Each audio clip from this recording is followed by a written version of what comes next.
Assalamualaikum warahmatullahi wabarakatuh. Waalaikumsalam warahmatullahi wabarakatuh. Alhamdulillahirrahmanirrahim. Wassalatu wassalamu ala asrafil anbiya'i wal mursalin sayyidina Muhammadin wa ala alihi wa sahbihi ajmain. Amma ba'du. Selamat sore teman-teman. Sore. Pada kesempatan kali ini kita akan membahas tentang unit 1, yaitu tentang hakikat perkembangan. Nah, sekarang tuh kita lagi diskusi tentang mata kuliah perkembangan peserta didik.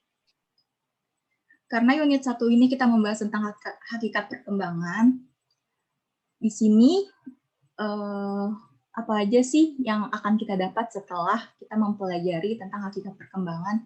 Yaitu yang pertama, kita bakal memahami pengertian, course. Yang kedua, memahami ciri-ciri perkembangan. Lalu yang ketiga, ada prinsip-prinsip perkembangan. Mungkin untuk kayak latar belakang pendahuluannya, perkembangan itu dimaknai sebagai suatu proses perubahan dalam diri individu atau organisme, secara fisik maupun psikis, menuju tingkat kedewasaan atau kematangan. Perkembangan itu berlangsung secara sistematis, progresif, dan berkesinambungan.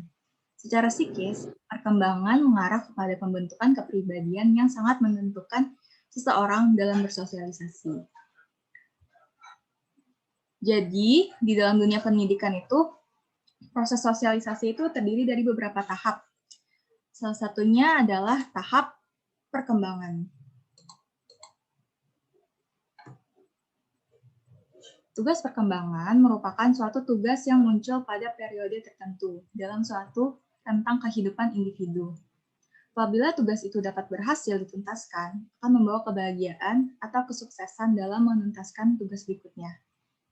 Sementara sebaliknya, apabila gagal, maka akan menyebabkan ketidakbahagiaan pada diri individu yang bersangkutan.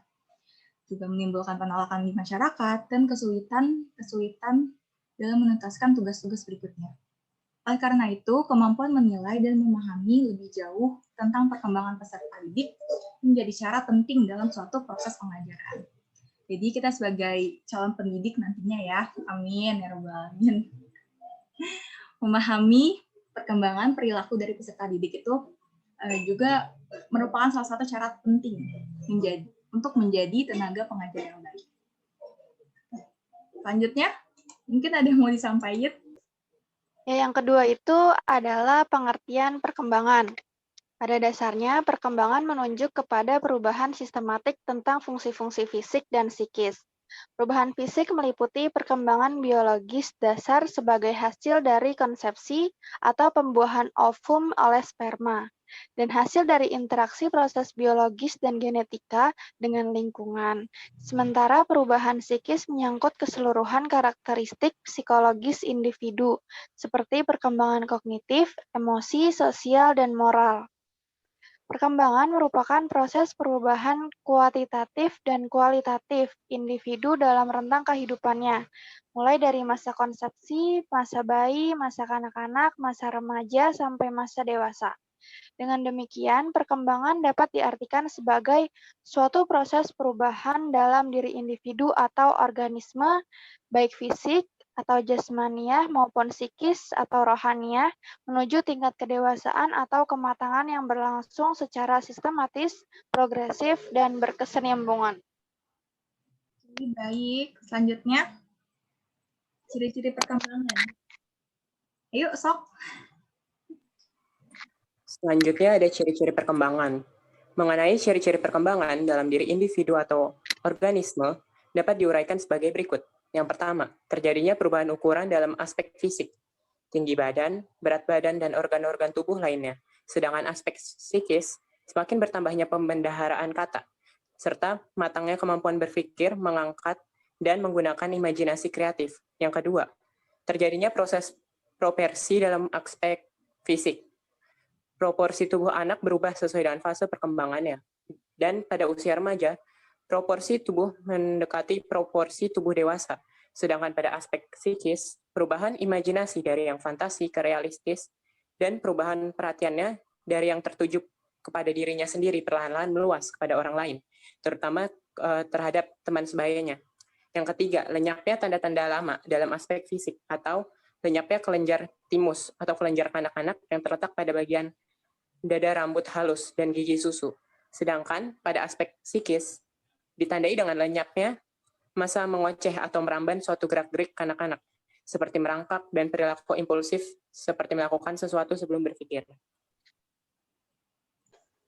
Yang dimaksud dengan sistematis, progresif, dan berkesinambungan adalah yang pertama, sistematis berarti perubahan dalam perkembangan itu bersifat saling ketergantungan atau saling mempengaruhi antara bagian-bagian organisme dan merupakan suatu kesatuan yang harmonis. Contohnya prinsip seperti kemampuan berjalan kaki seiring dengan matanya otot-otot kaki atau berkembangnya minat untuk memperhatikan lawan jenis seiring dengan matangnya hormon seksual.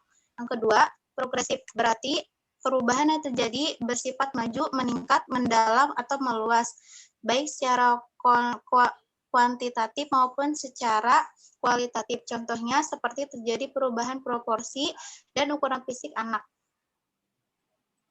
Yang ketiga, ada berkesinambungan, berarti perubahan pada bagian atau fungsi organ. Itu berlangsung secara berurutan dan beraturan.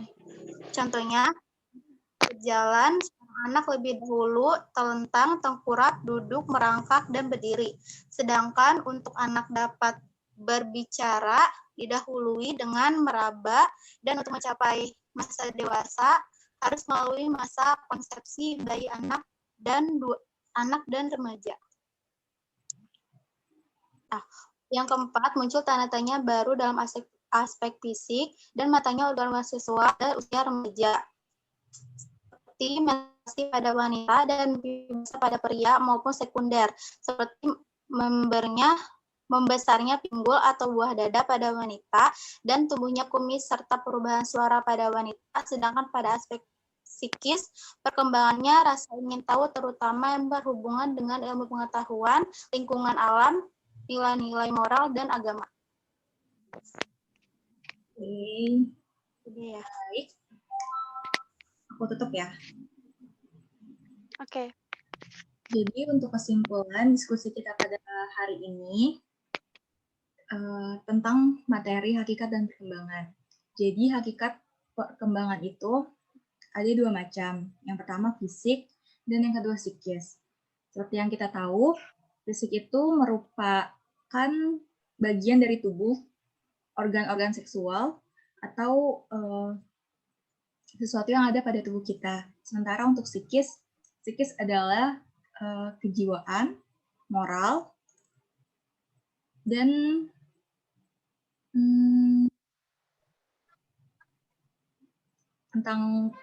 tentang jiwa, moral, agama, rasa ingin tahu, dan yang lainnya.